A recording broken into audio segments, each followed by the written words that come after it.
না, না, আমার কোনো গ্রুম মেকআপ ছিল না। আমার ব্রাইডাল মেকআপেরই বুকিং ছিল।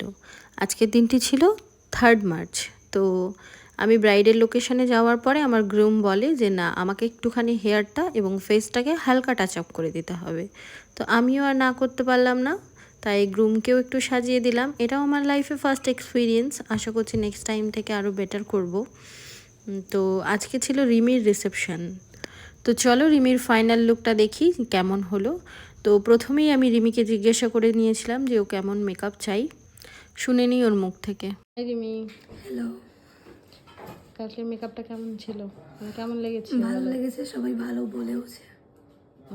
Thank you. আজকে কেমন লুক চাও? আজকেও তো সেনকার মতনই তোমার উপর ভরসা, যে তুমি যেমন করে দেবে তার মধ্যে তুমি লিপস্টিকটা পরিবর্তন করবে আর চুলটা একটু মানে কোকড়ানোর মধ্যে রেখে দেবা। ঠিক আছে। আর কলকা হবে আজকে?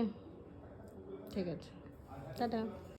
তা আমিও রিমির কথা মতো ওর ডিমান্ডগুলো শুনে একদম মহারানীর মতো বসে বসে মেকআপ করতে শুরু করে দিয়েছিলাম, কারণ আমার একটু শরীরটা খারাপ ছিল ওই কারণে।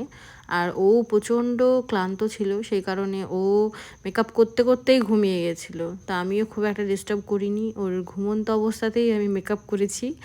আর এটাও আমার আরও একটা এক্সপিরিয়েন্স বলতে পারো। তো ওর যে ফুল লুক যেটা নেমেছে আমার তো প্রচণ্ড পছন্দ হয়েছে। আর তোমরা দেখে জানিও যে ওর ফুল লুকটা কেমন লাগলো। এই ছিল ওর রিসেপশন ডেতে ফুল লুক। ওভারঅল দুটো লুকই আমার খুব পছন্দ। ওর দুটো লুক নিয়েই প্রচণ্ড খুশি ছিল। আর ও আজকের সাজটা সেটা এত খুশি ছিল যে দেখো থেকে থেকেই হাসছে আর শুধু আয়নার দিকে দেখছে। আর যেই ঘরের মধ্যে আসছে আর সেই বলছে যে খুব সুন্দর লাগছে, তার জন্য ওর হাসিটা দেখো, ও কতটা খুশি। তো চলো জেনে নিই যে ওর কেমন লাগলো আজকের লুকটা।